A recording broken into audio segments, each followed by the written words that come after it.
Assalamu alaikum. I would like to welcome all our attendees today for this webinar, which is organized by Saudi Society for Blood Disorder with unrestricted support from V4. Today's webinar will be on patient blood management and blood transfusion optimization. We are very delighted to have a renowned speakers, Dr. Hussein Khalafallah, as well as Dr. Ahmed Al-Bahrani. Today's webinar will be 3 talks. Each talk will be 30 minutes. Then at the end that we will have a panel discussion for 30 minutes. Please post all your questions in the Q&A tab. Without any further delay, it gives me a great pleasure to introduce Professor Al-Hussein Khalafallah. Professor Al-Hussein is a consultant hematologist in Australia, and who will be talking today about patient blood management as introduction. And then his second talk will be about the Australian experience. Dr. Hussein, the floor is yours. ألف شكر دكتور فراس، وبصراحة أنا يعني أتشرف إن أنا أكون النهاردة معاكم. It is a great honor and pleasure to be here today, and thanks for the organizations, also for V4 and Rifai for these magnificent efforts to highlight how important the patient blood management. And as Dr. Faras said, I will start talking about patient blood management concept, and hopefully can introduce the idea to you. And I'm very sure that you're doing a great job in Saudi Arabia, but just to update you what is going on in the other parts of the world, except that it's very important to see also what we're doing here in Australia as well. To start, so I will go to the next slide. What is basically patient blood management? And the best thing we can talk about is to the World Health Organization definition, which highlights how important this with the timely application of evidence-based medical and surgical concepts designed to optimize the hemoglobin concentration and optimize homeostasis, and at the same time minimize blood loss. And this is basically the 3 pillar how the concept works. The first pillar is to, of course, optimize. I'll just take this out. First pillar is to optimize red cell mass, which means for us to center in the patient, not in a specific pathology or procedure. And it is this approach is not focused in a specific discipline or sector of medicine, but it is a multidisciplinary approach involving a lot of disciplines like anesthesia, surgery, as you hear from Dr. Faras and Dr. Bahraini thereafter, that it is important to integrate the transfusion medicine, blood bank, hematologists, and other area of medicine that important to collaborate together to achieve the goal of the patient blood management.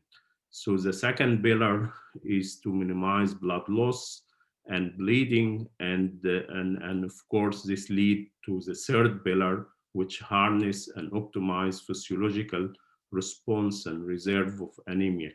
And all of this, of course, leads to managing the patient as a resource. The patient blood itself is optimized. You don't need external or allogenic blood transfusion, and this whole approach aiming to shift the attention from the blood component, which we usually concentrate on it by giving blood transfusion, to focus and center the patient themselves. And this is the whole concept of patient blood management. In next slide, we can see that anemia is a disease in itself. It means that anemia and blood loss and bleeding and transfusion are all factors that lead to independent risk factor for adverse outcomes or complications of any surgical procedure. So to address these facts and to also optimize the patient before any surgical procedure, this is the goal of patient blood management. So why the patient blood management is so important? Basically, we use blood as appropriately and not blindly like many others can do by giving simply blood transfusion unnecessarily to the patient. It doesn't mean, by the way, that do not use blood transfusion, which blood transfusion can be a life-saving measures, of course, and it is appropriate use rather than not to give blood transfusion. So appropriate use of blood products means to use the least amount of blood when necessarily, of course, and the use and management of other anemia modalities, like we can give hematinic support, such as iron, vitamin B12, folic acid, or erythropoietin, which is stimulant to the erythropoiesis as well.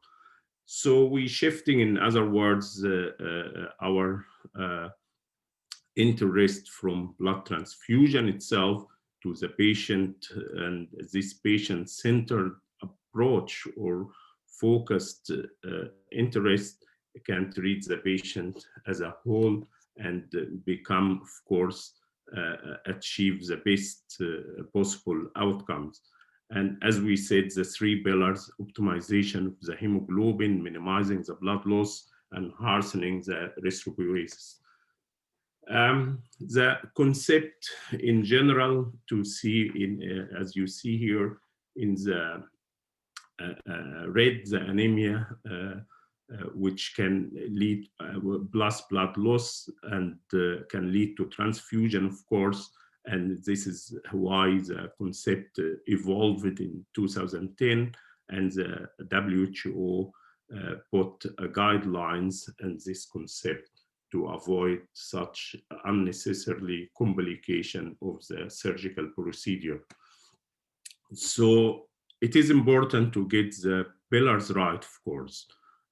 It is the whole concept is to, as we said, if you optimize the red cell mass and minimize the blood loss, you and of course you make the anemia is minimal or absolute, and then this is reflects naturally in the patient's outcome, and you want your patients to achieve the best possible outcome without using blood transfusion and without any other side effects. And what does mean?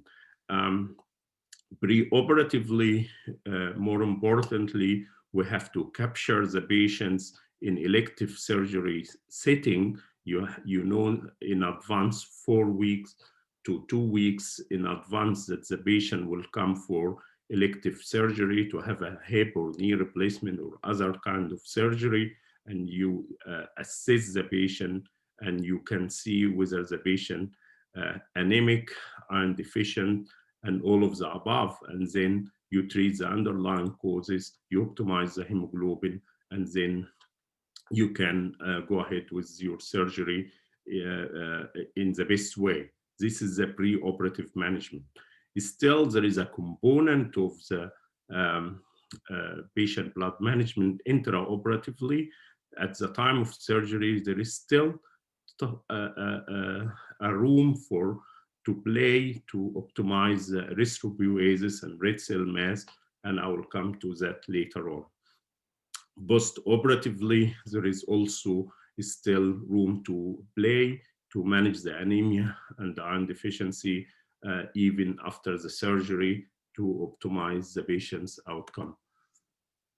Imagine here, if you see in the left-hand side, there is a tool and measures, you can reduce by a quarter the blood transfusion. And imagine if you have a medium-sized hospital, this can translate, of course, to saving a lot of costs up to $2 million a year, which is a huge saving.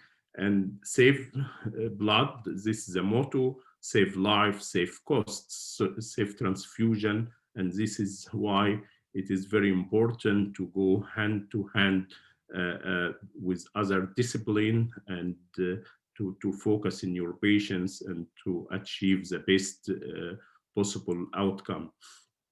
The average, I will tell you, the average length of stay, according to different paper and research, can be reduced from 10 days to 6 days. And also the transfusion can be reduced significantly. And this is an amazing outcome. Imagine you can translate that to mortality or from overall transfusion from 5.5% to 3.3%, which is a significant, again, outcome. So patient blood management can improve, of course, efficacy and save costs at the same time. So if you can see, there is a lot of logistic issue, and Dr. Bahrani can elaborate about how is important to put in mind what is the supply issue, what is the cost issue, what is the inherent transfusion reaction risks, what is the adverse outcomes can possibly happen. And of course, all leads to affect the efficacy and effectiveness and outcomes of any surgical procedure, hence the importance of patient blood management. I will just tour you briefly what we are doing here in Australia, and you will be amazed how we started in 2010, and now we have data, a wealth of data, about 600,000 patients being optimized, and you can see clearly that we have the clinical results, the patient outcome. In-hospital mortality decreased by 28%, the length of hospital stay by 15%, and the infection rate decreased by 1/5, 21%. Even stroke was associated with increased risk of blood transfusion and adverse outcome, and this was decreased by 31%, 1/3. So it is a lot of possible advantages from applying patient blood management program, and it is very simple. And look at the financial aspect. Everyone have to look, of course, to have a viable health system and resources to save as much as we can. And in over 6 years, we achieved 18.5 million blood acquisition cost saving, which translated to 80 million to 100 million activity-based cost saving. So the enormous, of course, benefits from applying such program. And I'm very sure that you have the capacity and also the infrastructure in an advanced country like in medical system like in Saudi Arabia to achieve these outcomes.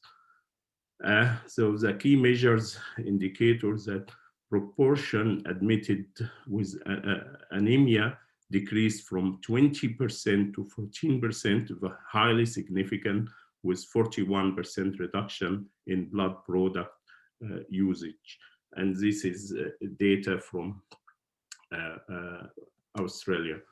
So if you look at how important, how it spreads anemia among the age group, among the gender, you can see there is a peak of anemia in younger population and older population.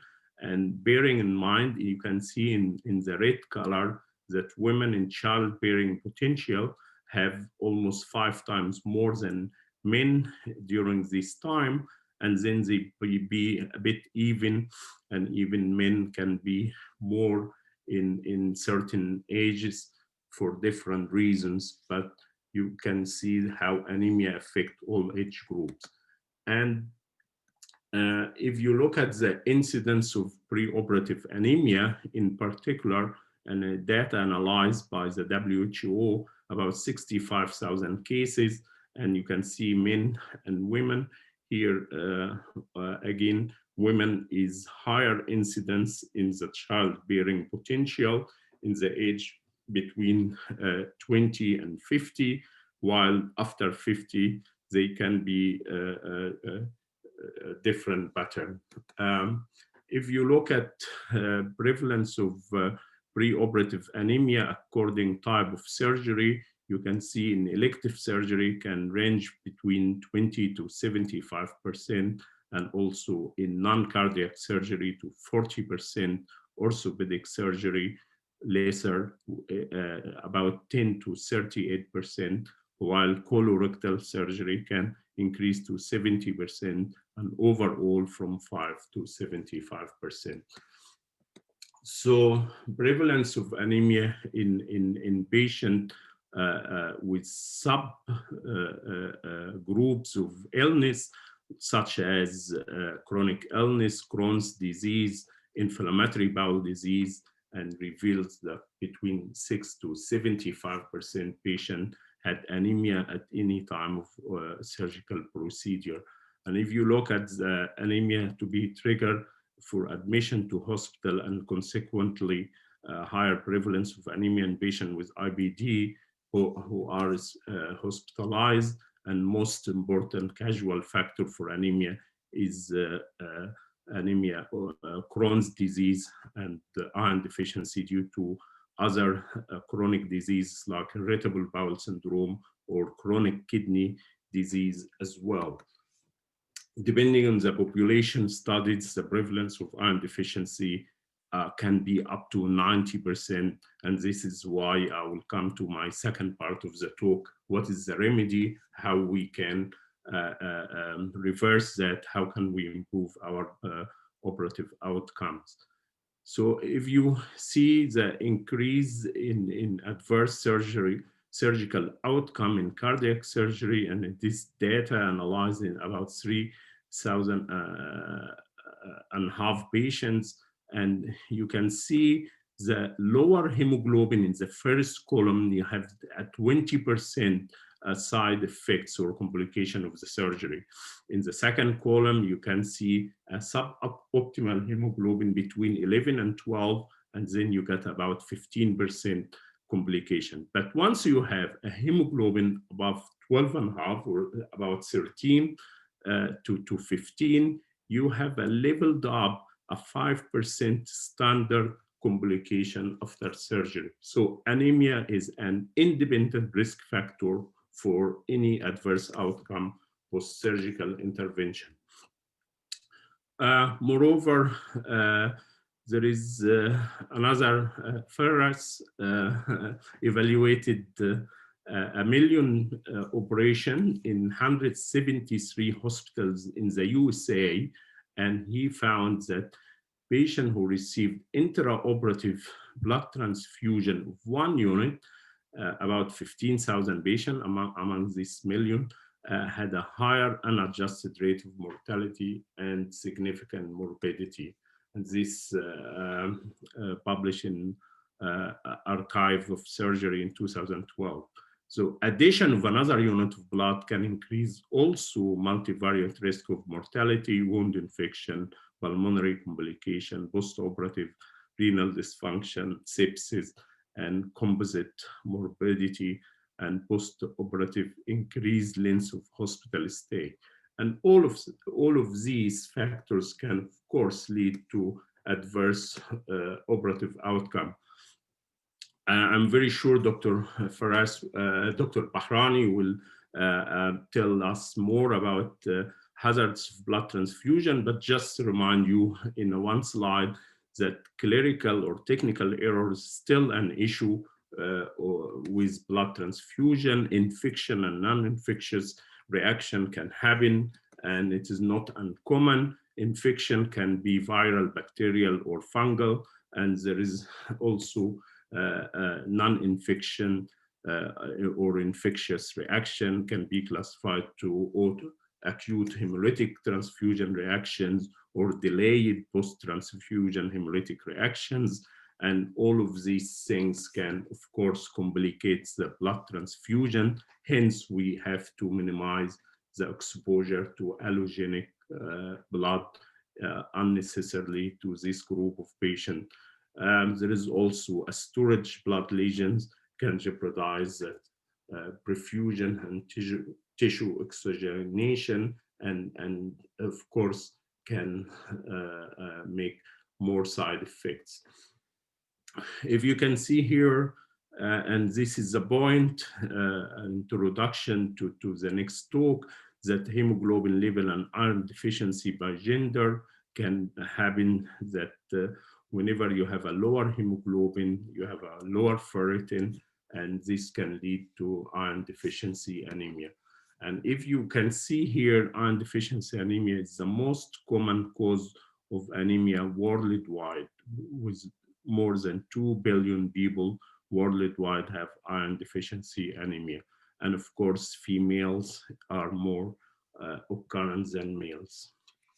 If you look at data from WHO, they summarized in a very important statement that globally iron deficiency anemia is the third leading cause of years lived with disability and affect more than 2 billion people. And imagine years lived with disability, 36% due to iron deficiency anemia, more than any other communicable diseases, more than COVID, more than maternal, neonatal, and nutritional disorders. The high prevalence of iron deficiency anemia is important adverse and economic consequences, and this is most avoidable by applying patient blood management program. It is simply a call for action. This is the time to look beyond what's transfusion. This is the time to concentrate on our patients. This is the time to make the important choices and to manage iron deficiency anemia well enough for any elective surgery and to improve, of course, surgical outcomes. So managing the patient's own blood to correct anemia and to improve care without using blood transfusion, this is what we call it patient-centered care, and this is what should happen. And we focus in the patient. And it is you can drive this success, of course. It is evidence-based and it is outcome driven, and quality of care, of course, in the goal of our ultimate goal of our approach, and the patient safety in the other hand. So resorting, and of course, a donor of blood to correct hemoglobin value. This is a business model, and also Dr. Al-Bahrani will hope to elaborate in this part as well. So ending my talk and leading to a very important part will be demonstrated by Dr. Ahmed Al-Bahrani. It is important to remember that triad of anemia, bleeding, transfusion can lead to ultimately one thing, poor clinical outcome. Avoiding these factors, we know about it. We need to really to plan it well, to manage it, to work together and manage it in terms to avoid this poor clinical outcome. And here I stop and I'll hand over to Dr. Faraz to introduce Dr. Al-Bahrani. Thank you. Thank you, Prof. Hussein, for an elegant talk. We will move forward to the next talk. Kindly, I remind the audience to type a question in the Q&A. We will address all of them in the last 30 minutes of the webinar. So the next speaker is Dr. Ahmed Al-Bahrani. Dr. Al-Bahrani is a consultant in transfusion medicine.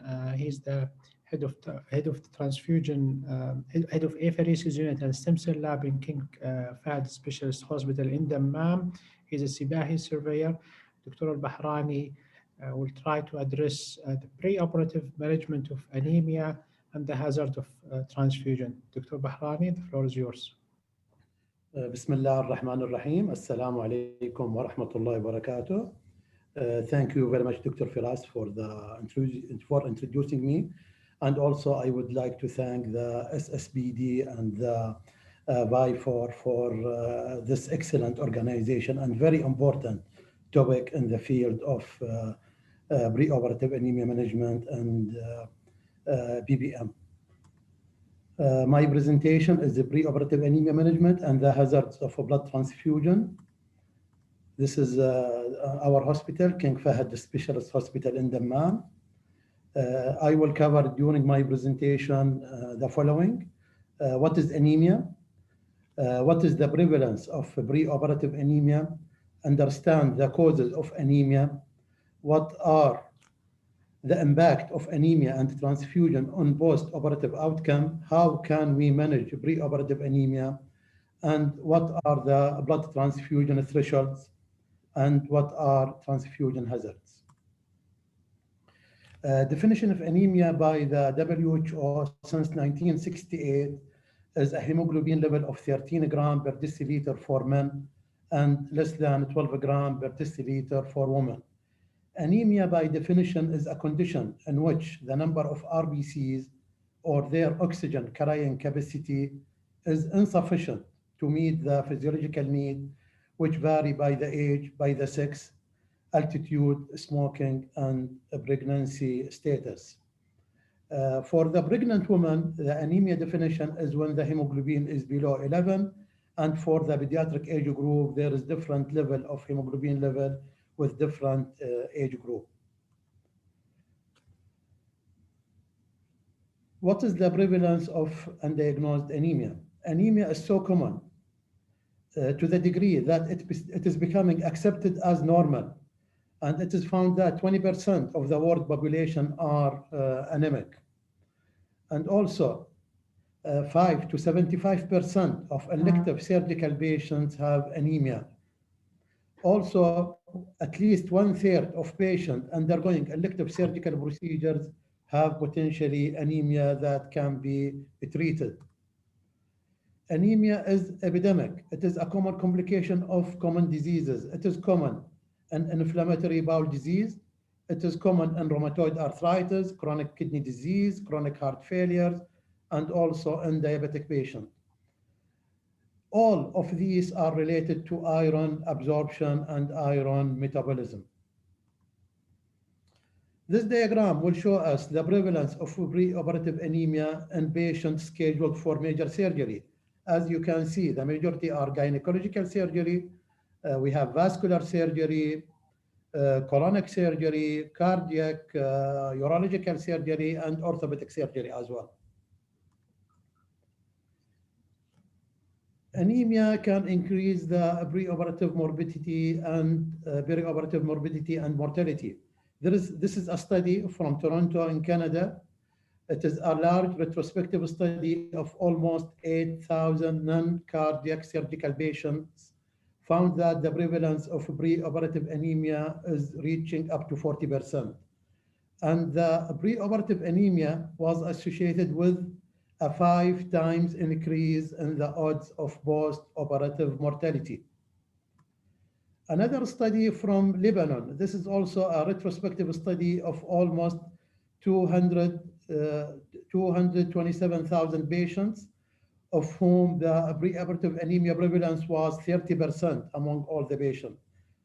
And also, even they found in that study, even a mild preoperative anemia with a hemoglobin level between 10 and 12 in women and between 10 and 13 in men is associated with 40% increase in the risk of mortality and 30% increase in morbidity in patients undergoing major non-cardiac surgery. And also in the study, it is found that perioperative transfusion is associated with additional increase in the risk of morbidity and mortality. Another study from Ottawa in Canada, this is a systemic review of 62 studies, showed that preoperative anemia is the most frequent predictor factor of perioperative transfusion. Other factors include the age, the female gender, and the small body size. So, what is needed in surgical patient? Anemia is significant after all the study that I mentioned, and it is a modifiable risk factor for increased perioperative morbidity and mortality, and anemia should be diagnosed and treated before any elective surgery. What are the causes of anemia? Of course, on the top of the list is the iron deficiency anemia. It is the most common cause of anemia globally, followed by parasitic infection, hookworm, schistosomiasis, and malaria, folate and vitamin B12 deficiency, as we see here in the photo, with hypersegmentation of the polymorph and macrocytosis.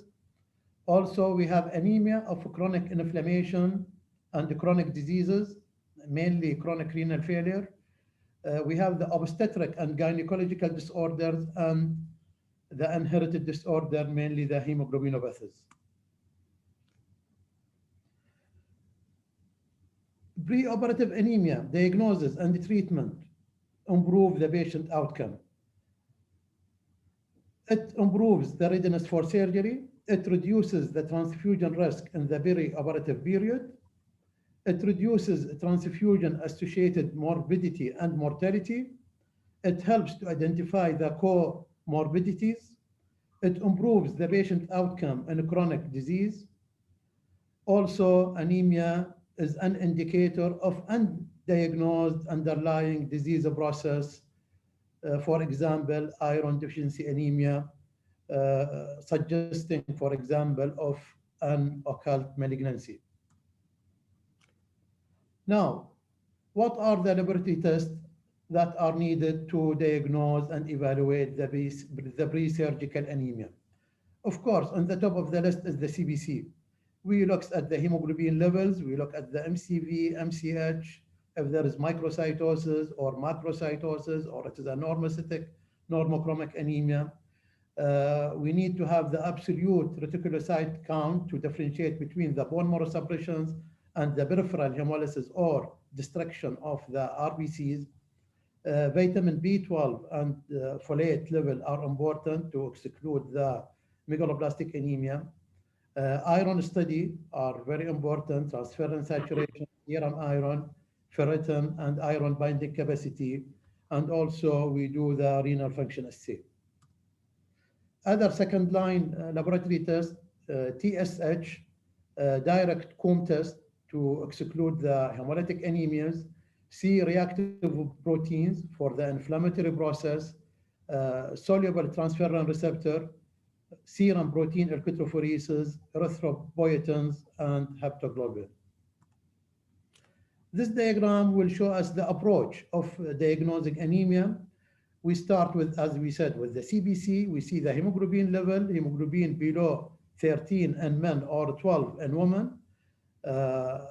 We do the iron study, and if the ferritin level, if the iron study is low and the ferritin level is below 30, the diagnosis of iron deficiency anemia can be confirmed. But if the ferritin is more than 100 and the transferrin saturation is below 20% and the C-reactive protein is more than milligram, anemia of chronic inflammations can be confirmed. It is possible to have both of them, the iron deficiency anemia and the chronic inflammations, anemia of chronic inflammation, when the ferritin level is between 30 and 100. If the iron study is normal, then we measure the B12 and folic acids, and if it is low, then we'll conclude with megaloblastic anemia. If the iron study are normal and the B12 and folic acid are normals, then we investigate for other causes of anemia. It is very important to delay or reschedule the surgery if necessarily to optimize the surgical outcome and to reduce the transfusion risk.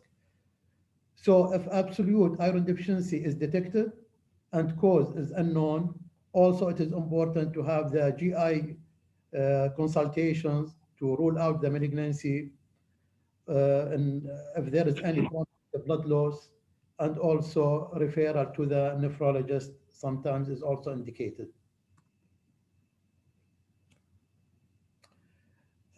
In the current practice, there is misconception that transfusion should be the default management strategy for anemia. It is thought that it is low risk. Actually, it is of high risk. It is thought it is high benefit. Actually, the benefit of transfusion is short acting. And also there is a strong clinical evidence to the opposite of that. Also, the use of blood transfusion is frequently associated with poor outcome. And also from the study, it is found that 30 to 35% of all blood are used in the surgical settings. Almost 1/3 of the blood banks donations are used during surgery. From a systemic review of the literature, it is estimated that the cost of 2 units of packed RBC transfusion in the Western Europe is €800, which is around 3,500 riyal, we can say. And also there is an evidence that its clinical and economic disadvantages. Still, blood transfusion continue to be the most frequently used treatment for acute operative anemia. Also, it is found that the intraoperative transfusion of a single unit of packed RBC, this is from the previous, from the studying of some literatures, that it increased the multivariant risk of mortality and morbidity. It have a problem with wound problems. Also, it's have a pulmonary complications, post-operative dysfunctions, systemic sepsis, and also prolong the post-operative length of hospital stay. And also it is associated with recurrence in cancer surgery, as reported in some of the literature. As per the AABB, there are some contraindications for the RBC transfusions. RBC transfusion should not be used to treat anemia that can be corrected with a specific hematinics medication, such as iron, vitamin B12, folic acid, or erythropoiesis. Also, RBC or whole blood should not be used for volume expansions or to increase the oncotic pressure of circulating blood.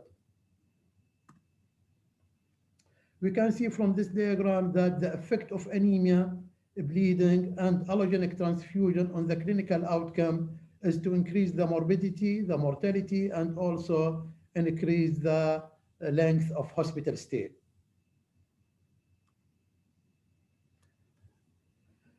After the diagnosis of anemia, and we confirm the most frequent type of anemia, which is the iron deficiency anemia, then we have to start immediately the iron therapy.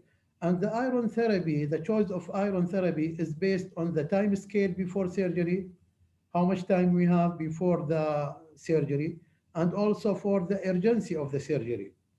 The tolerance of oral iron, we can differentiate if we use oral irons or IV irons, and also the iron status of the patient.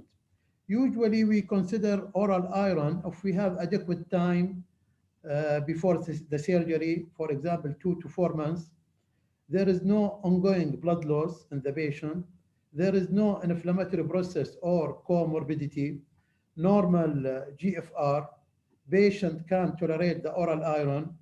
And also we need to reevaluate the anemia study 4 weeks before surgery to determine the effectiveness of the oral iron therapy. The IV iron, it is the most common intervention in a pre-surgical patient. My colleague, Dr. Khalafallah, will elaborate more on the use of the IV irons. I just will brief now. It is better tolerated and the response is faster than the oral iron. It is more effective in inflammation. It is less expensive than erythropoietins, and usually it is indicated when there is anemia in the setting of reduced transferrin saturation below 20, and also the GFR is low below 60. Usually those category of patients will respond to IV iron. The erythropoiesis stimulating agents, it is a recombinant erythropoietin drugs. It is used in patients with chronic kidney disease or end-stage renal disease or cancer patient on chemotherapy. The use should be conservatives with the lowest dose and with the shortest administration time. And it must be prescribed with supplemental iron throughout the course of erythropoietin therapy to optimize the pre-surgical RBC productions and correct anemia. This diagram will show us the approach to treatment of anemia, that which is already I mentioned. So what is the expected hemoglobin optimization response to anemia treatment? Most patients can expect to have any hemoglobin rise between between 0.5 to 1 gram per deciliter per week with the use of IV iron and or erythropoietin therapy. Usually there is delay in the response with oral iron, especially when there is GI intolerance or when there is reduced iron uptake in an inflammatory process. This is the most recent recommendations about the patient blood management. It is from the 2018 Frankfurt Consensus Conference, and they came out with 10 recommendations. The first 4 recommendations about the preoperative anemia management, which already I covered in the previous slides. The other 4 recommendations regarding the transfusion thresholds, and they recommend that a transfusion threshold with a hemoglobin level below 7 gram per deciliter is indicated in critically ill patients, but clinically stable intensive care patients. Transfusion threshold with a hemoglobin concentration below 7.5 gram per deciliter in patients undergoing cardiac surgery, and also a transfusion threshold of a hemoglobin concentration below 8 gram per deciliter in patients with hip fractures and cardiovascular disease or other risk factors. And finally, a transfusion thresholds of a hemoglobin concentration between 7 and 8 gram per deciliter in hemodynamically stable patient with acute GI bleeding. So the maximum hemoglobin threshold in all the 4 recommendations, it's between 7 and 8.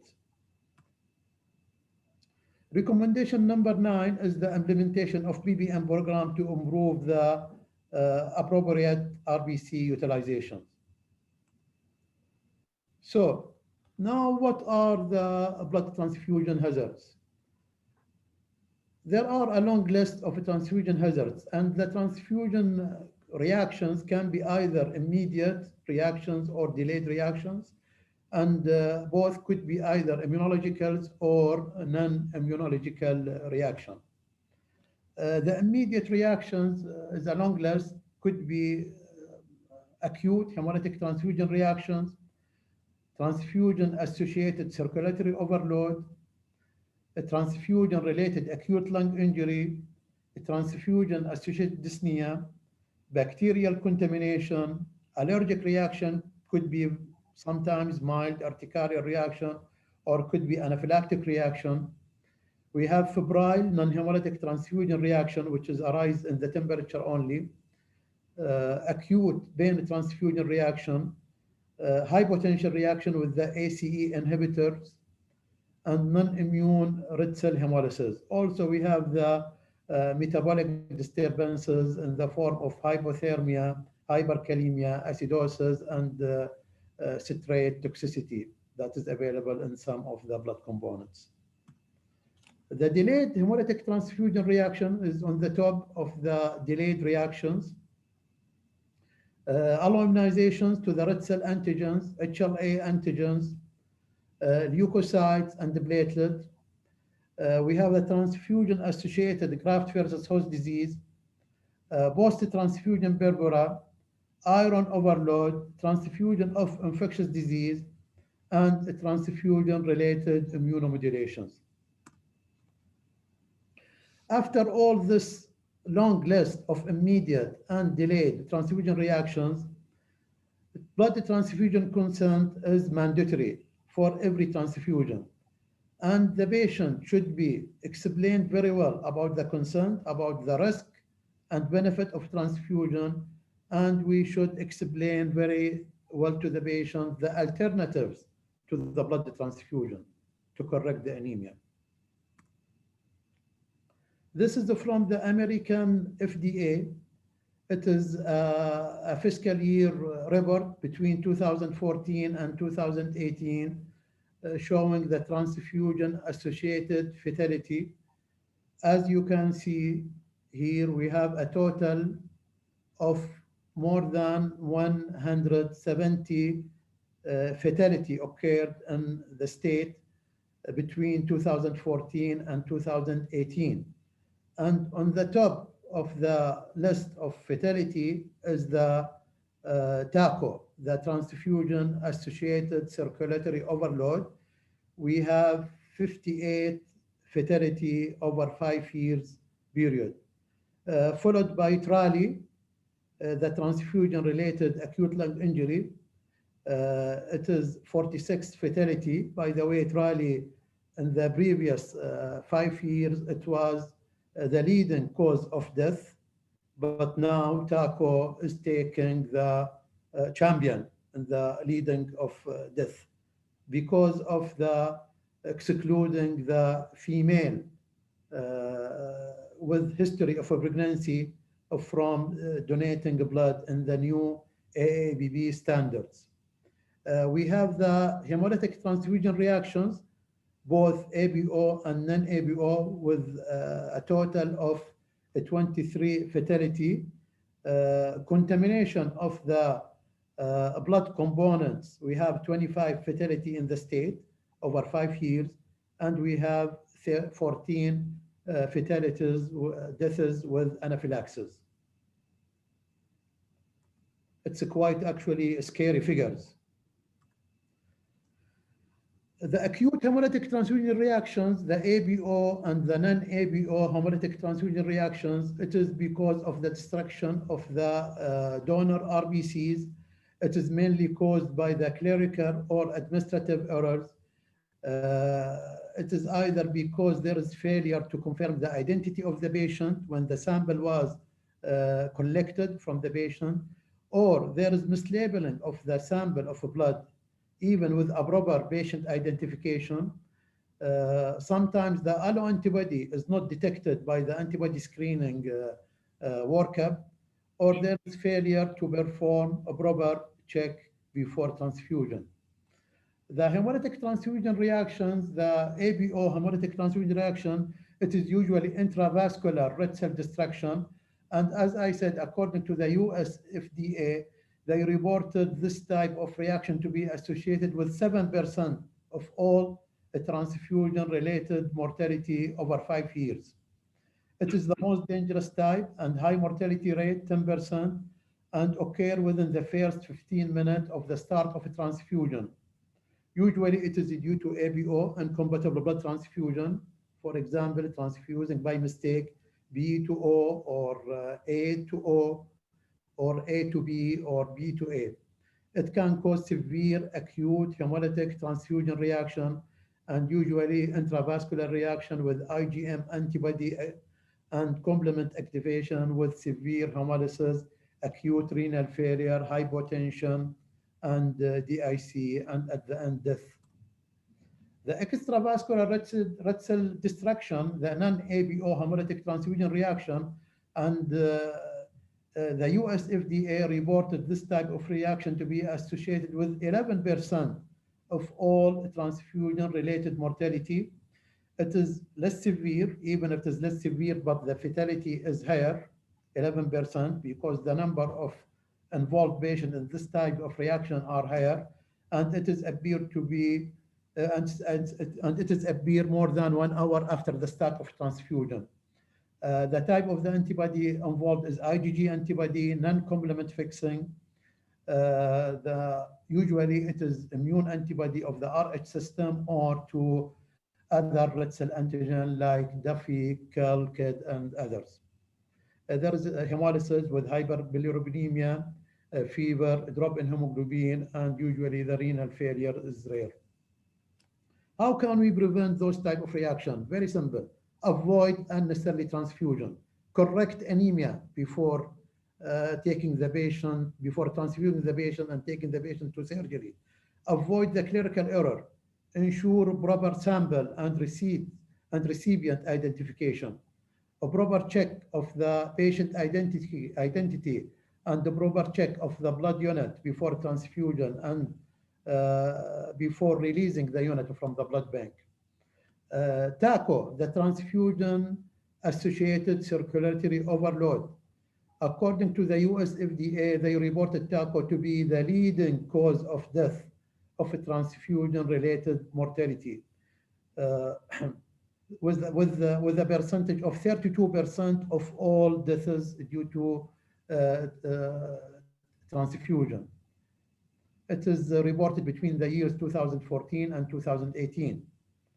Usually there is too rapid or excessive blood transfusion greater than what the recipient circulatory system can tolerate.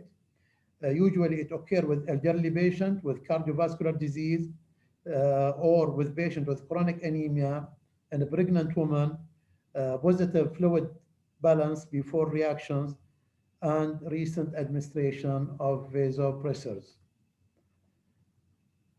The treatment is to stop the transfusion. We give diuretics, oxygen therapy.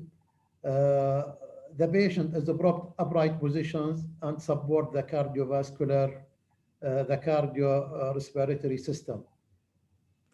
The prevention again, transfuse only when indicated, and we should recognize the patient at risk. Watch the fluid balance of the patient and monitor the patient closely during transfusion. Avoid rapid or excessive transfusion, and we can use prophylactic IV furosemide at the start of the transfusion. Futurali is underreported in most of the country worldwide. According to the US FDA, they reported Futurali to be associated with 26% of all transfusion-related mortality over 5 years.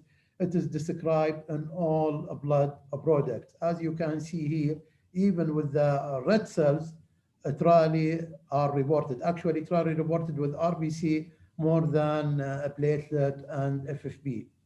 Even Futurali is associated with the plasma-containing products. The pathophysiology of Futurali, there are two head theory, the immune, the anti-HLA, and anti-neutrophil antibodies against the recipient antigens. And also we have the non-immune due to the cytokines and the lipid with the neutrophil priming activity and the CD4 ligands. Those are can cause the pathological sign and symptom of Futurali.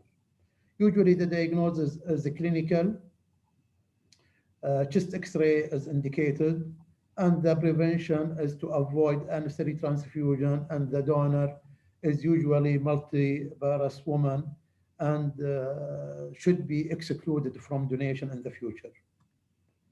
Bacterial contamination, the reported contamination to be associated with 14% of transfusion-related mortality. The causes could be either the donor is bacteremic at the time of donation, or due to skin contamination at the puncture site, or due to storage contamination. Prevention, aseptic technique in blood donations, aseptic technique of anticoagulant solution used in the blood units.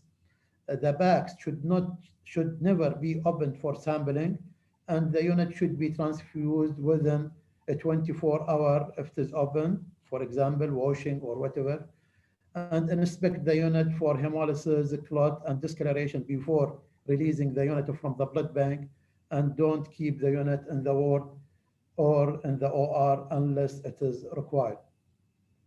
Will show us the type of organisms that can be grown in the blood unit. We can see here the RBC microorganism also.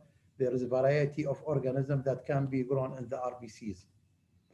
A transfusion-associated infectious disease, even we are testing for hepatitis B, hepatitis C, but also there is a window period that we can miss some of the detections. Retroviruses, malaria, and syphilis. CMV, we are doing leukoreductions that eliminate the CMV infections. And also we have other types of microorganisms that can be transmitted through blood transfusion.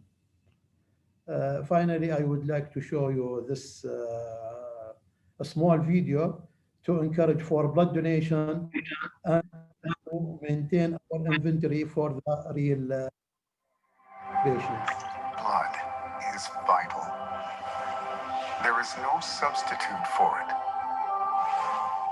It is the life force running in our veins. It has no geography, religion, age, or gender. Everyone's blood is red, and it forms the strongest bond.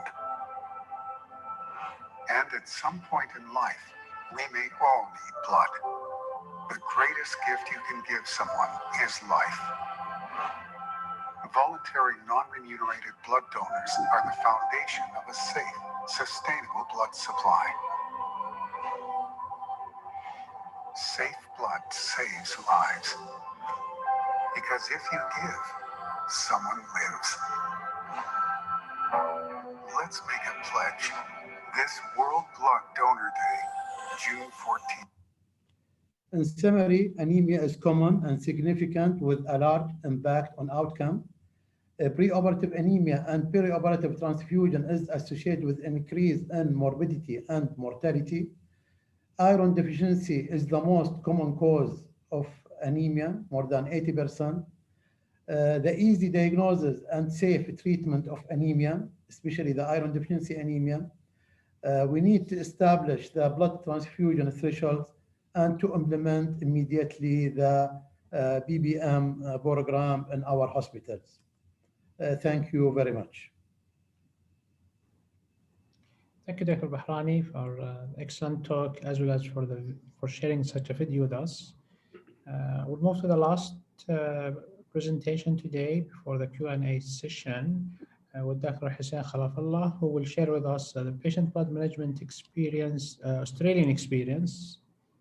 Dr. Khalafallah. Dr. Bahrani, if you can stop sharing. Okay.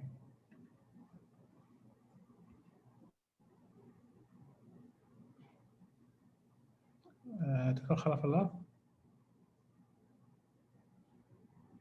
You are muted, Dr. Khalafallah.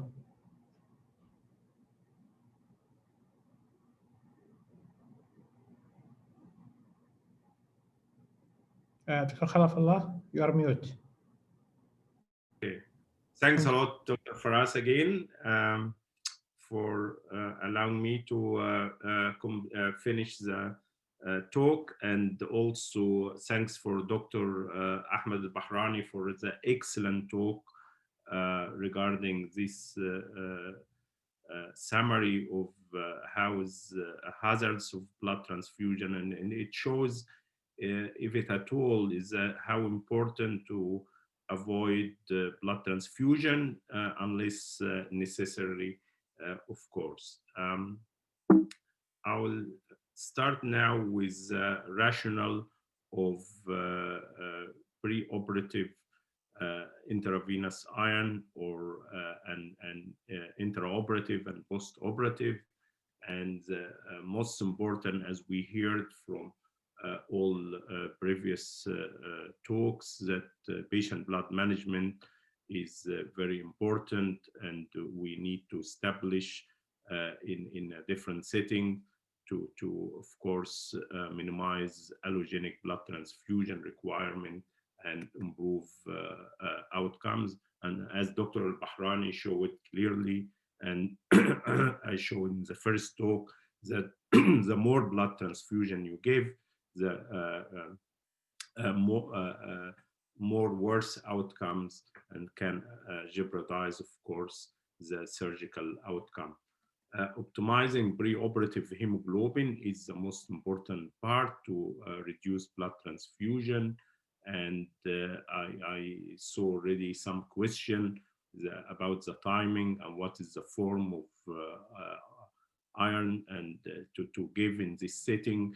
And it is important, of course, to consider all available sources to optimize the hemoglobin, and bearing in mind that intravenous iron can work faster, quicker, as Dr. Bahrani said, and within a couple of weeks you can see the optimum effect, while in oral iron you can take months to work, and this is sometimes impossible in bending surgery to achieve. Many patients, unfortunately, can go to surgery without optimization of their hemoglobin or iron stores, despite of all measurements we do and guidelines we follow. But still, as we said, we can catch them intraoperatively or post-operatively, and sometimes, in this case, intravenous iron can be playing a huge role in optimizing these patients' blood and avoiding unnecessary blood transfusion. If we look in international data, I will start from Spain, and very early on in 2011, BESPI showed in non-randomized trial, one arm was a prospective cohort. He gave a patient intravenous ferric carboxymaltose or ferri inject 500 to 1000 milligram, and he compared that with retrospective cohort with surgical anemia. And this is what the data indicates very early on, showing that primary endpoint like incidence of blood transfusion and correction of anemia and changes in the hemoglobin level and number of treatment sessions. And it was clearly in the arm where the red intravenous iron have shown better response rate, anemia correction, and lesser blood transfusion. And this is a clear outcome. However, this was a retrospective / prospective type of trial. Same author in 2014 in British Journal of Anesthesia assessed 122 patients undergoing total knee replacement and developed post-operative anemia, and he showed also comparison between ferric carboxymaltose and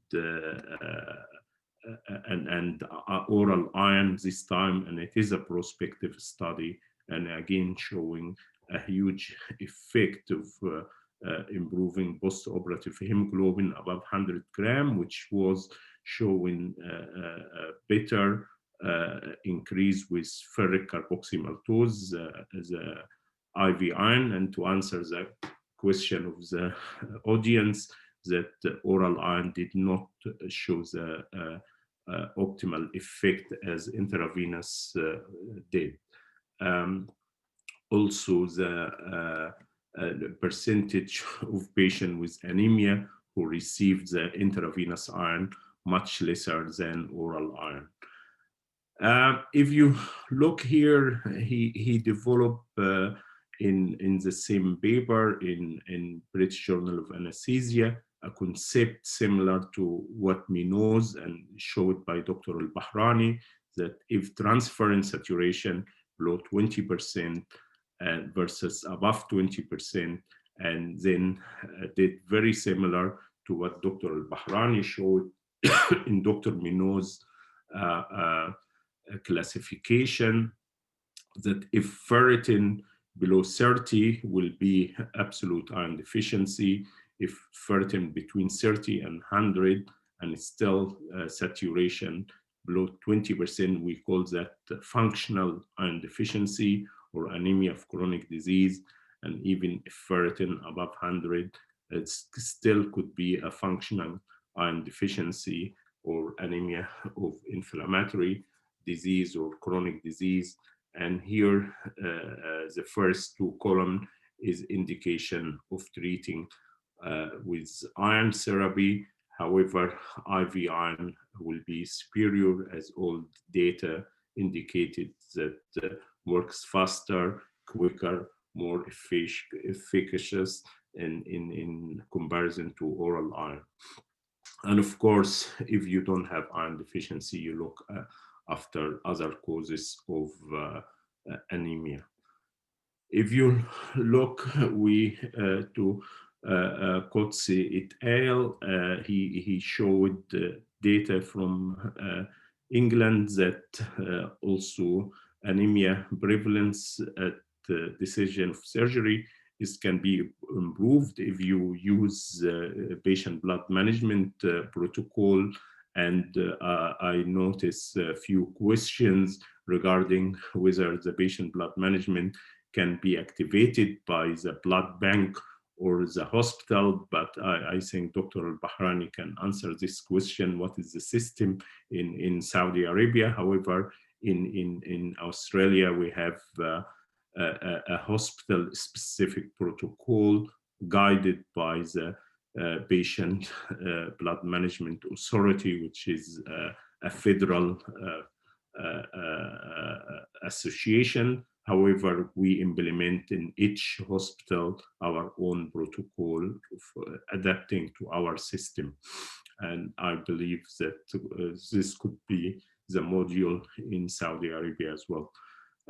If you look at transfusion rate, if you are in total hip replacement here, you can see that reduced significantly if you apply the patient blood management protocol, and the transfusion rate in knee replacement also similarly, with minimal transfusion and readmission within 90 days, 3 months after discharge, is much less if you imply the patient blood management, which is a huge outcome. And if you look again, point of recruitment, you see the hemoglobin is around 10, which is relatively low, suboptimal, and then you give the intravenous iron with ferric carboxymaltose, you find a significant increase to normal, 12 gram. And if you operate, this is the day of surgery, before the surgery, operate in a normal hemoglobin, you can see the first day after surgery, that it comes, the hemoglobin, back to what is the baseline.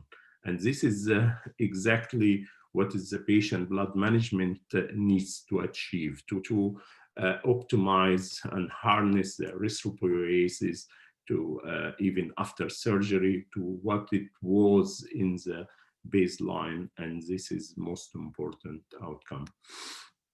If you see Kalia from Germany showed a similar study, in this time targeted colon cancer surgery, and he used a similar concept to what Bisbee did in 2011, 2 arms, intravenous iron carboxymaltose, and compared to this is a prospective, and he gave it optimally 2 to 4 weeks before surgery with a median dose of 1,000 milligram, and compared to retrospective cohort. And again, the primary endpoint is very similar to the Dr. Bisbee from Spain study, and very clearly the patient transfused overall is lesser in the red column where they received ferri inject compared to the retrospective arm, and also transfusion pre-surgery and after surgery significantly reduced in the intravenous iron arm. Dr. Frosler from Australia, he showed very robust and interesting data that ferric carboxymaltose, a single dose given over 15 minutes, as you would usually do, can decrease blood transfusion risk. And he used that in abdominal surgery patient, and and it was a randomized controlled trial, and it is clear outcome that preoperative, intraoperative, and postoperative and total patient transfused are much lesser in the ferric carboxymaltose group compared to normal care. If we travel to not far from me, Korea, it is Southeast Asia, published in JAMA in 2017, Kim et al. Analyzed 450 patients undergoing radical gastrectomy, and we have here a higher rate of gastric cancer in Southeast Asia, and this is a randomized prospective study between ferric carboxymaltose and placebo. And again, there is improvement in hemoglobin, in ferritin level, transferrin saturation, and also lesser blood transfusion in the group who received ferric carboxymaltose. So basically, he used 1,000 milligram again, and similar primary endpoint with preoperative blood loss and number of blood unit transfused, and showed also secondary endpoint with length of hospital stay, and it's clearly that the hemoglobin is much improved in the red here in the ferric carboxymaltose arm versus placebo, and also here hemoglobin overall and hemoglobin above 10 gram or 11 gram or 12 gram slash DCL, and show clear benefit from giving intravenous iron. Here is, you can see in the graphs that baseline, which has improved significantly in 3 weeks and maintained at 12 weeks as well. Going to Sweden, Holm et al. Showed also different cohort of patients, this time women in postpartum hemorrhage with blood loss more than 700 ml, and he gives them a single dose of intravenous iron versus standard treatment, and it shows clearly that the patient who received intravenous iron showing a better outcome postpartum, and overall recovery much better in the IV iron group versus other group.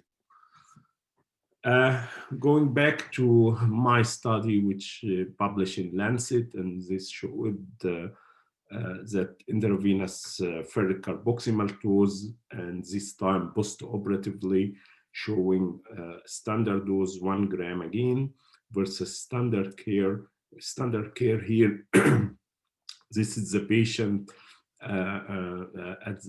treated as a surgeon discretion whether they have any treatment such as blood transfusion and or not, and this is analyzed about 200 patients, and the primary endpoint was changes in hemoglobin at 4 weeks, number of blood unit transfused, and also secondary endpoints, safety, tolerability, and length of hospital stay and complications. You can see among all this that intravenous iron has superior outcome even maintained at 12-week post-operatively, and this commented by the gurus in transfusion medicine, Munoz and Auerbach from America and Spain, and they showed that a well-conducted study and with a clear benefit of intravenous carboxymal dose. I will talk more about this study because it might interest you. And as I said earlier, there is a room of improvement, not only to, if you miss the opportunity to optimize hemoglobin preoperatively, there is still room to improve intraoperatively or postoperatively. And this trial was simple design, prospective, randomized, controlled, and half of the patient received intravenous 1 gram of ferric carboxymal dose. The other half had standard care, and the primary endpoint was the hemoglobin and ferritin level at 4 weeks, and also secondary endpoint with improvement of quality of life, rate of infection, and length of hospital stay. And our target post trigger to be included in the trial, hemoglobin above 70 and below 120, because trigger of transfusion was 70 gram in Australia, and we're using here 70 grams / liter, which equivalent to 7, of course, grams / deciliter, which I think you use in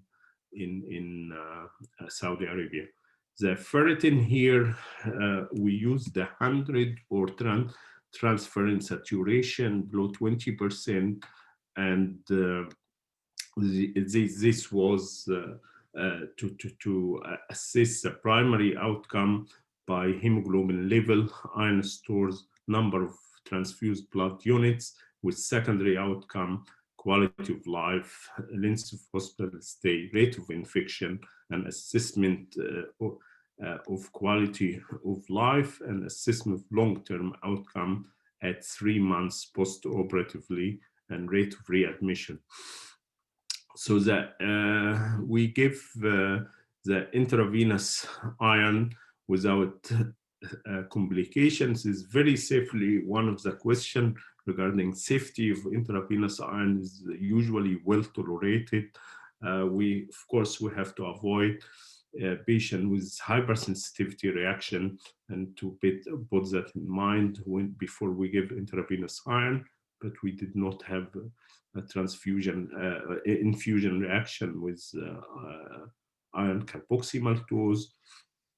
And 98 other patients with standard care showed that about 40% of patients were anemic and iron deficient at the time of the surgical procedure, and the mean age was 65 years. 156 patients underwent major orthopedic surgery, knee or hip replacement, and spinal surgery.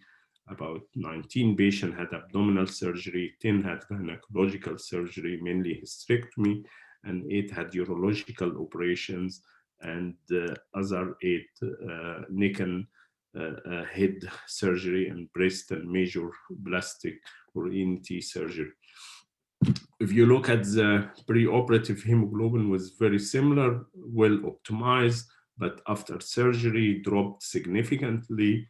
And at 4 weeks and 3 months, you can see the group who received iron carboxymal dose has a higher hemoglobin after surgery, and it is maintained up to 3 months.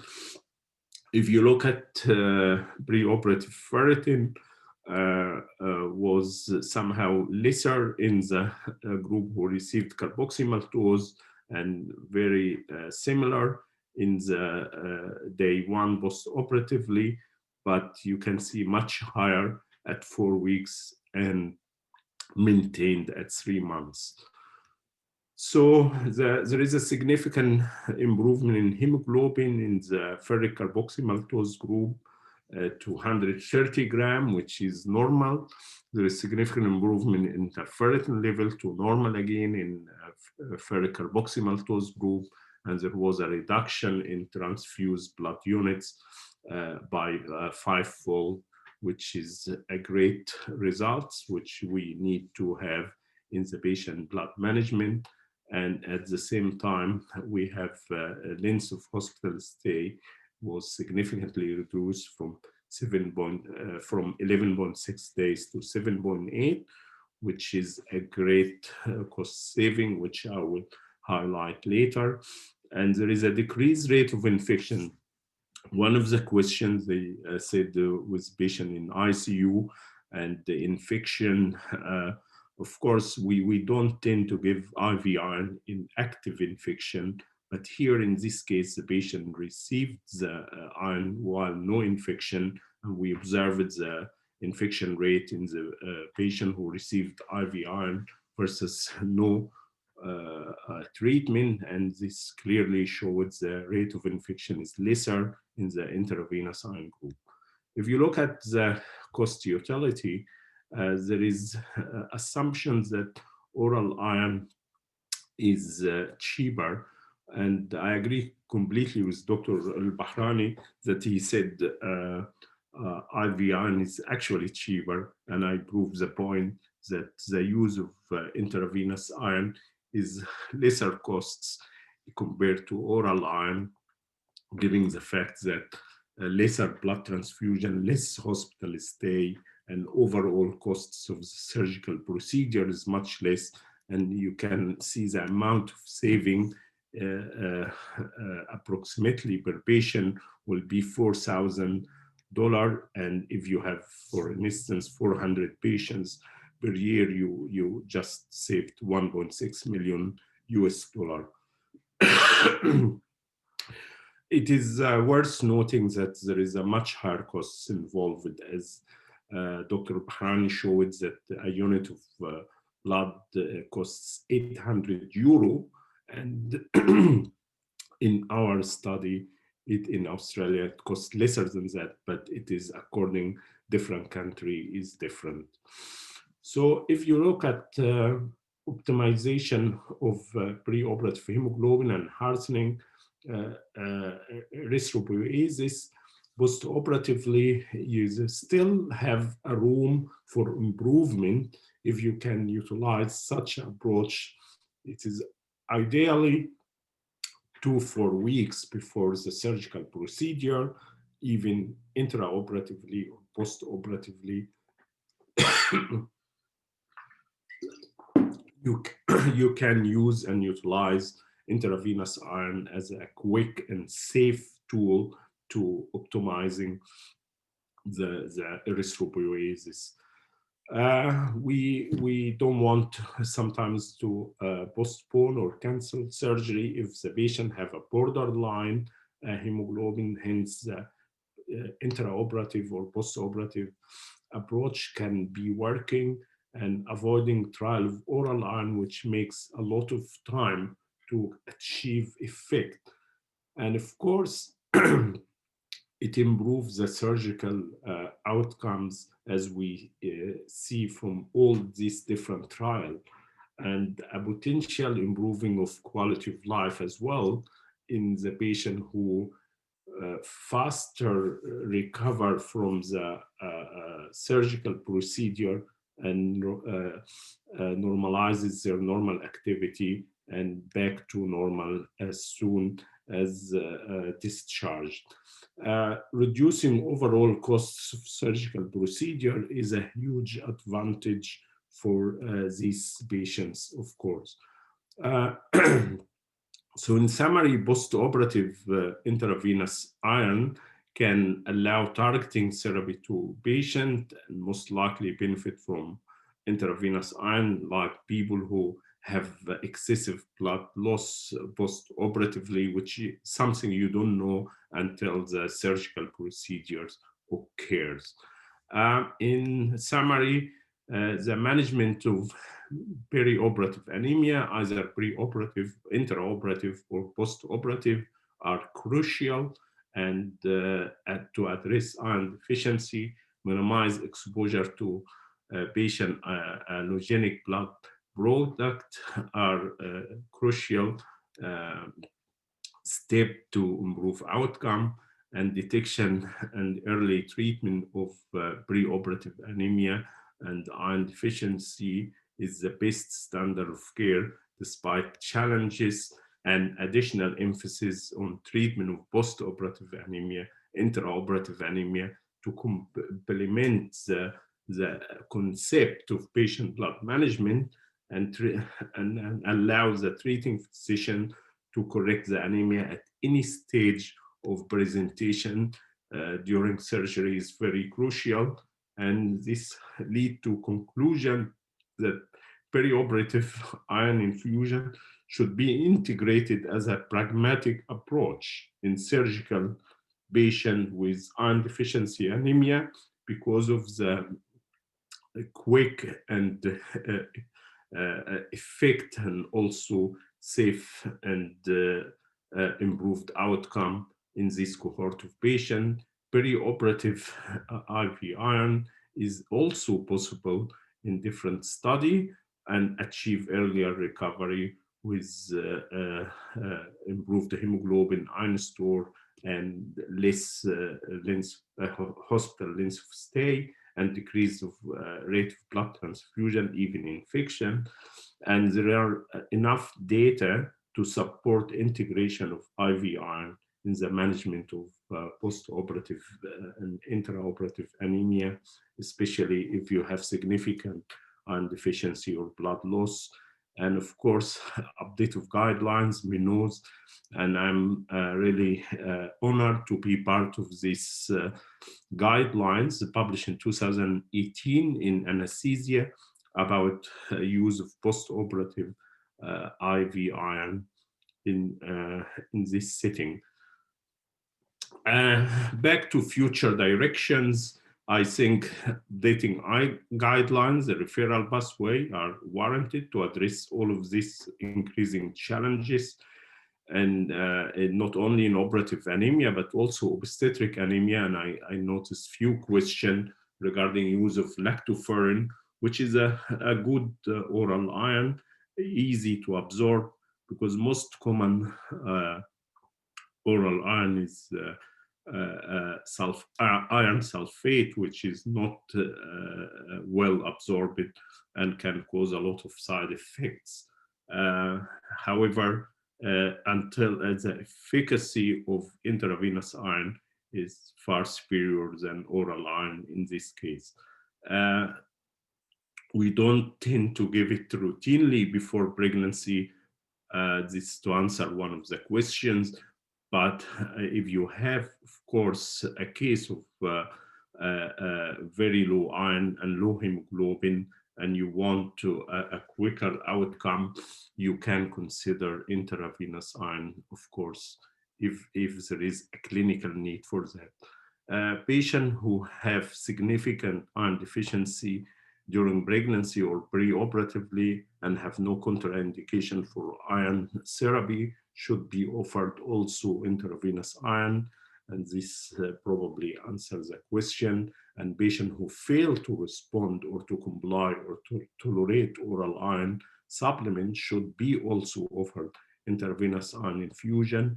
And we need to integrate quality of life tools in measuring response to anemia management for improving overall women health, and also other preoperative or postoperative outcomes.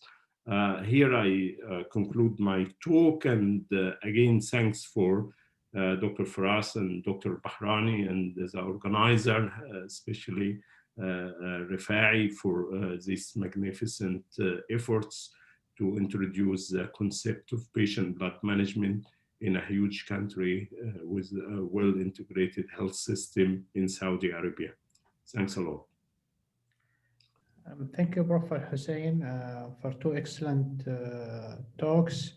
Apology if we make you tired after these two talks, and I extend the thank to Dr. Bahrani.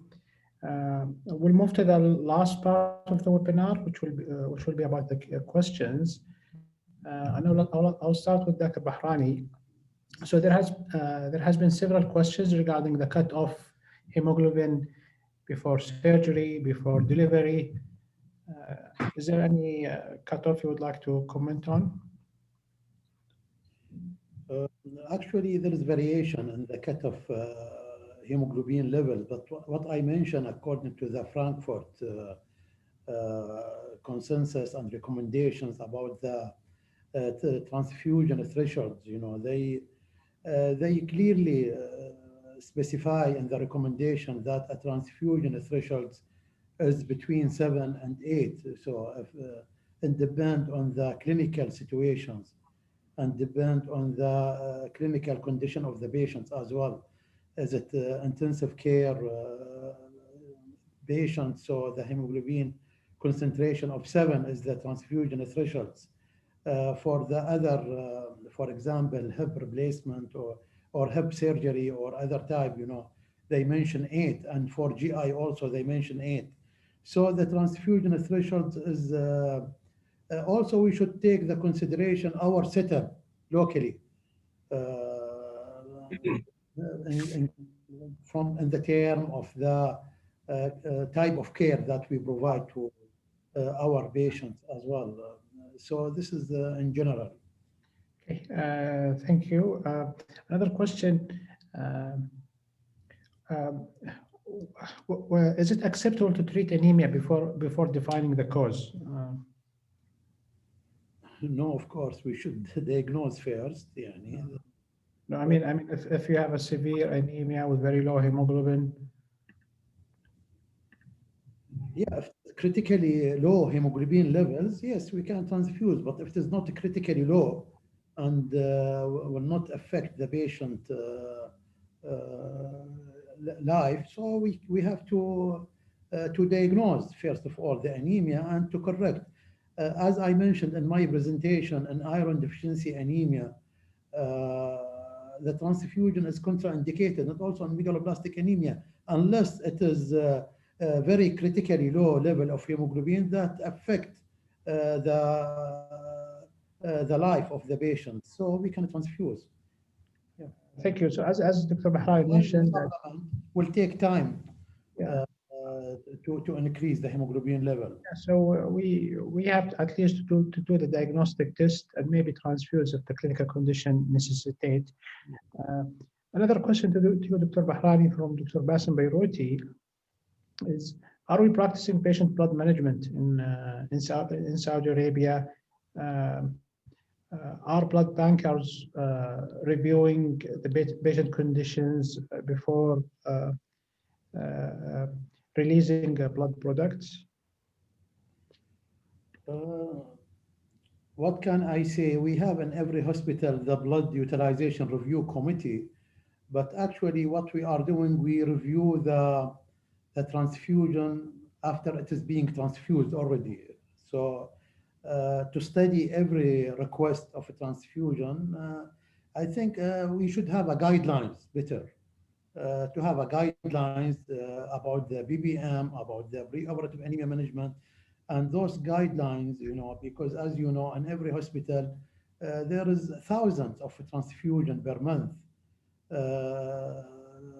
But if everybody follow the guidelines and the BBM management recommendations, and also the education is important, very important to educate the anesthesia, the surgeon about the importance of diagnosing anemia and treating anemia before giving empirical blood transfusion.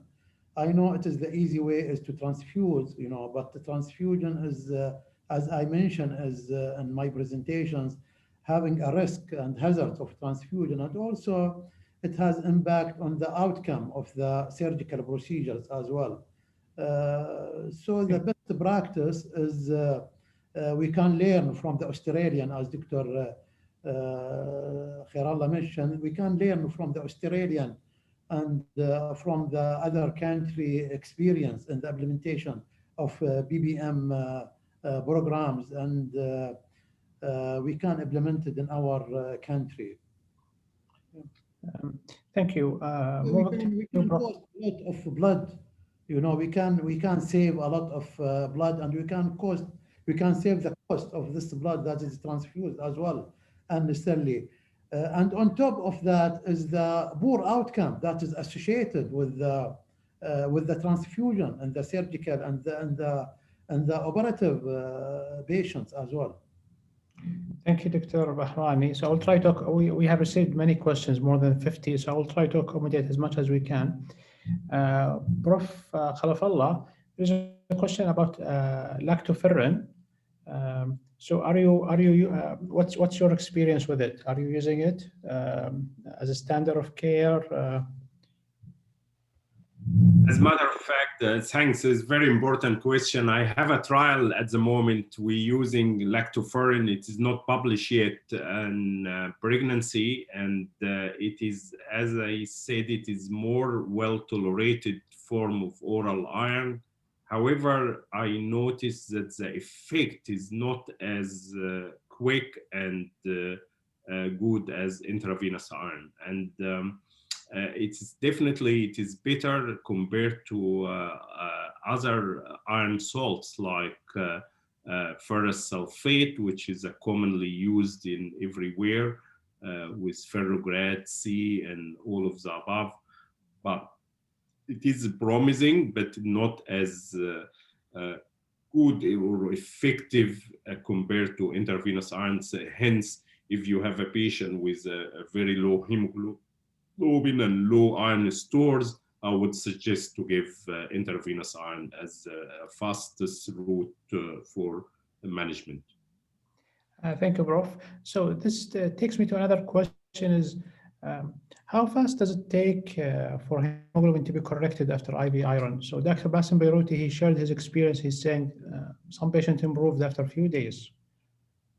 I agree. I mean, honestly, I noticed this magic. It depends about the physiology of the patient, how severe depleted the iron. So it means that the body physiologically in desperate need for iron, and then if you give in a very lacking situation intravenous iron, it works within days. But in average, I can see the effect in 2 weeks.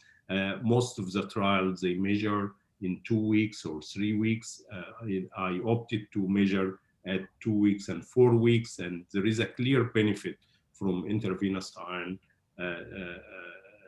at 2 weeks at least. But you are quite right. You can see the effect within days, not in every patient, as I said, in subgroup of patients with severe iron deficiency anemia. Okay, so the next question is regarding, do you use pre-medication with ferric carboxymaltose, hydrocortisone and Benadryl or antihistamine? I do sometimes. You don't need, according to of course, the drug information. However, if you suspect there is a patient of multi-allergic reactions, sometimes, as you said, hydrocortisone 100 milligram or 50 milligram is intravenously before the iron, provided they are not pregnant, of course, because you can't use steroid in pregnancy without complications.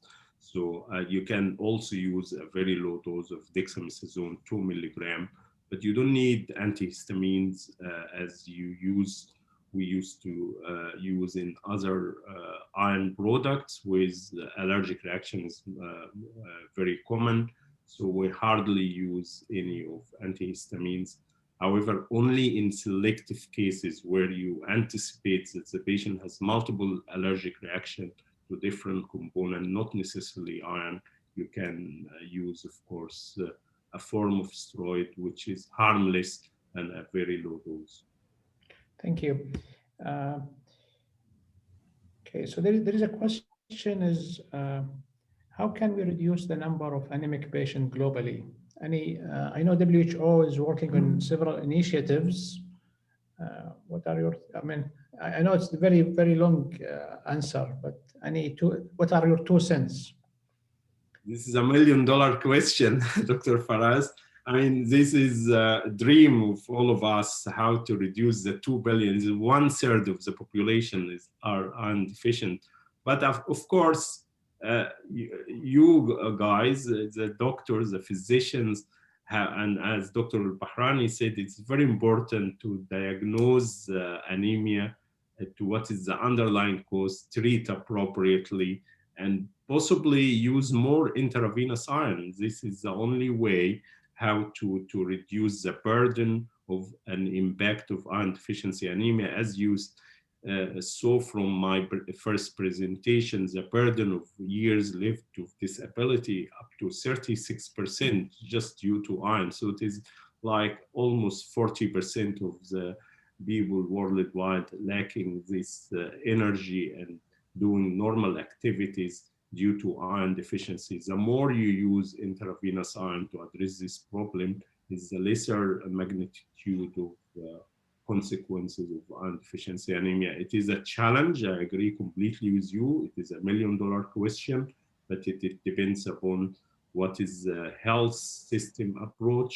And I think increasing awareness, what you just doing right now, it is an important step to alert the audience, to physician, to multidisciplinary doctors in Saudi Arabia, the importance about addressing iron deficiency anemia, how to treat it, and so on, to show them the data, how safe we can give nowadays intravenous iron, and so on. Thank you, Prof. Last question before I switch to Dr. Bahrani. Dr. Abdullah Al-Harbi is asking, are you using tranexamic acid in Australia, and for what indications? We do, and it is totally a different subject. We use it in kind of surgery where the imminent threat of bleeding, and we use it in targeting also patients with a mild form of bleeding disorder, especially von Willebrand disease, which is prevalent here in Australia. And in these cases, it's definitely in a major elective surgery where bleeding risk is very high. We can use tranexamic acid with reduced risk of bleeding thereafter. Okay, thank you, Prof. Dr. Bahrani, there is a question regarding frequent blood donations. Will it lead to anemia? How frequent we should donate? Yeah. Regarding, as you know, and everybody knows, we follow the SIBAHI standard, which is the local accrediting body in Saudi Arabia and blood bank, and also some hospitals follow the AABB and CAB as well. Usually blood donations, the whole blood donations, which is 450 ml, can be collected from the donor every 8 weeks, maximum 5 to 6 times per year. And before donating blood, we check the hemoglobin level. The hemoglobin level should be more than 13 to collect the blood from the donors for men, and more than 12.5 for women to start collecting blood. So in concept, we don't collect blood from a donor who is anemic. So this is the general statement we can say. So we collect the blood only from a donor with normal hemoglobin level. So patient should not cause anemia unless the frequency is exceeding the recommendations, or the collected volume exceed also the recommendation. In case of there is a need for double unit RBC collection, and we are doing sometimes, we collect double unit of concentrated backed RBC by apheresis technology, then the deferral will be not 8 weeks, will be 16 weeks we will double the time of deferral to start the second donation. Thank you, Dr. Bahrani. There is a question regarding the accuracy of iron profile and vitamin B12 folate after blood transfusion. Can we make something out of it? Anemic patient received blood transfusion, then the labs were withdrawn. I could not get the question actually. So what they are saying is the iron profile and the vitamin B12 and folate, if it is done after blood transfusion, probably the result will be inaccurate. I don't know. Prof. is raising his hand. Maybe. Yeah, I have a bit of knowledge in this area. Yeah, you are right. The iron might be not correct measured after blood transfusion, but the B12 and folic acid unlikely, especially if you look at red cell folate and or red cell B12, so it might be more accurate. But I agree completely that iron wouldn't be necessarily accurate after blood transfusion. Thank you, Prof.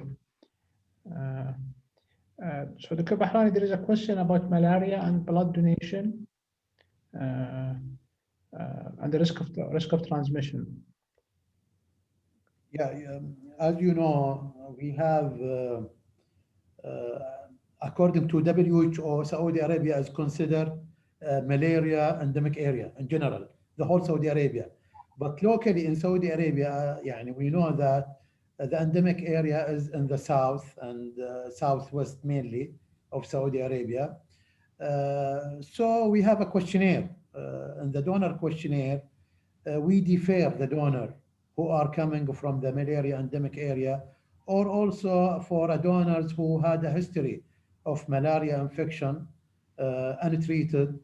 And also there is a deferral period even after treatment. Even though we are in Saudi Arabia, we are screening all the blood collected from the donors for malaria.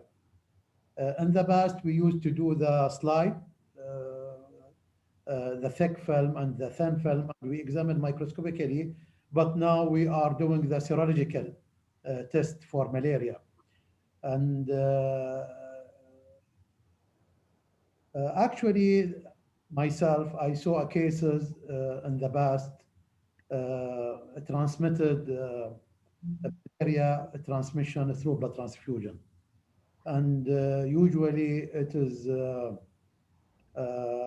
difficult to be diagnosed, and usually the patient become very ill with very high parastemia, and usually the diagnosis is incidental diagnosis because some of the patients are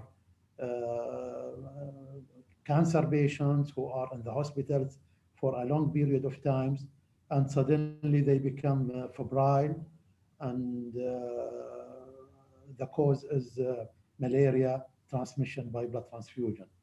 So it happens, and usually the donors is carrier for the parasites, and usually he is coming from a malaria endemics with a history of frequent infection with malaria, but he is asymptomatic and can donate blood and transmit it to the recipient as well. This is why with the current technique, with the screening of all blood by ELISA technique and by antibody testing, we are now able to exclude all those donors from donation. Yeah. Okay, another question, Dr. Bahrani. Any positive things from COVID pandemic on the blood donations? Of course, with the restrictions and with the COVID-19s and the many donors are scared to come and donate. We had actually difficult days, and especially in the beginning of the pandemics, and we try our best to collect donations, and also we try to provide donation drives. So we are going to the donor residency place, and we are asking them to donate, and we book them through a different method like social media we used, and also we used the WhatsApp to contact the donors, and also to tell us what is the best time for him. So we try to go to his residency and to let him donate.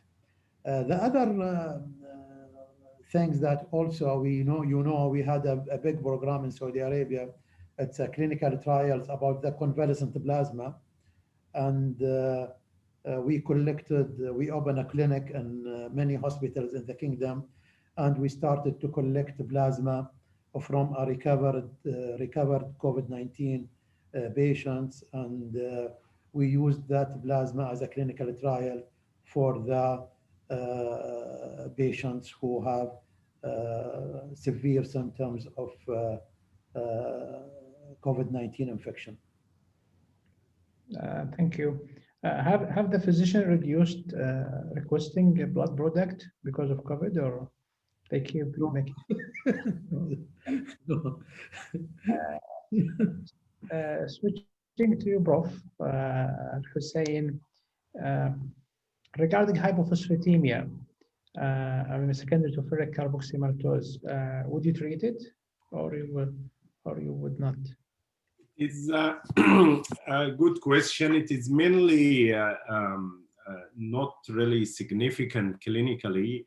However, if you have a patient received multiple infusions, so if you give hypothetically one of ferric carboxymaltose infusion will be not significant. It corrects by itself and has no known long-term side effects or short-term even. However, if you give repeatedly or recurrently infusion, in this case, you should really correct it in this sense. But it is most of the patients who received the intravenous iron in the operative and patient blood management setting is only one of infusion, and also during pregnancy. So all my studies and use, I never really needed to correct hypophosphatemia, if this can answer your question. Thank you. So do you always give the second dose of ferric carboxymaltose, or one dose is enough?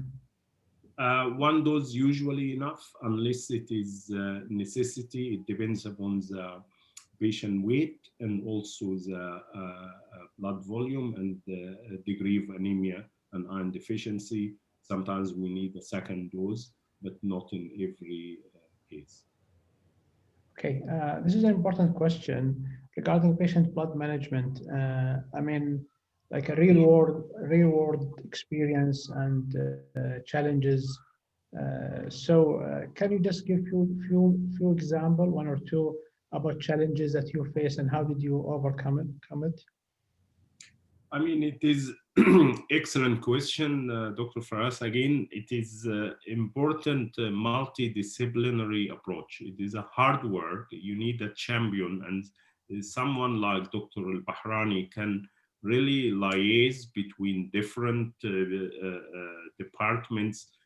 Especially, he has the knowledge and acumen. How can we drive that in the best way? And from the blood bank perspective, he wants to save blood to be used only in a trauma setting, or if a patient have excessive bleeding, which blood transfusion is very critical here, especially as he said, we notice a low COVID in COVID era, low blood donation, and this is course, make a strain in the blood bank to supply blood products when required. So in a sense here, you need really the willingness, the awareness, and also the health department, or in your case here, the Ministry of Health have to be really integrated and informed about all of these aspects of patient blood management, and to try to one person can lead to coordinate between different departments. And it could be someone from blood bank, or could be an anesthetist. We have different approaches from hospital to hospital. We sometimes have an anesthetist drive that, less likely surgeon, but you get hematologists like me as well can do this coordination. And this is the key issue to overcome any challenges. Thank you. Another question, contraindication of ferric carboxymaltose? I mean, as we said, the hypersensitivity reaction, of course, a severe hypophosphatemia to start with. And this is the cases we don't need to give carboxymaltose, but it is not many, and fortunately enough, very rare. Mm-hmm. Okay. I think by this, I think I will conclude the session. I would like to thank the two speakers, Prof. Al-Hussein Khalqallah and Dr. Ahmed Al-Bahrani, for the great talks and for their time. I would like to thank all the audience. We had very big audience today, more than 1,000. And I would like to thank V4 for the unrestricted support for the event. Thank you all, and stay safe. Yeah, thank you very much. Thanks a lot for the excellent moderation, and yeah, thank you. Thanks, Dr. Firas. See you again tomorrow.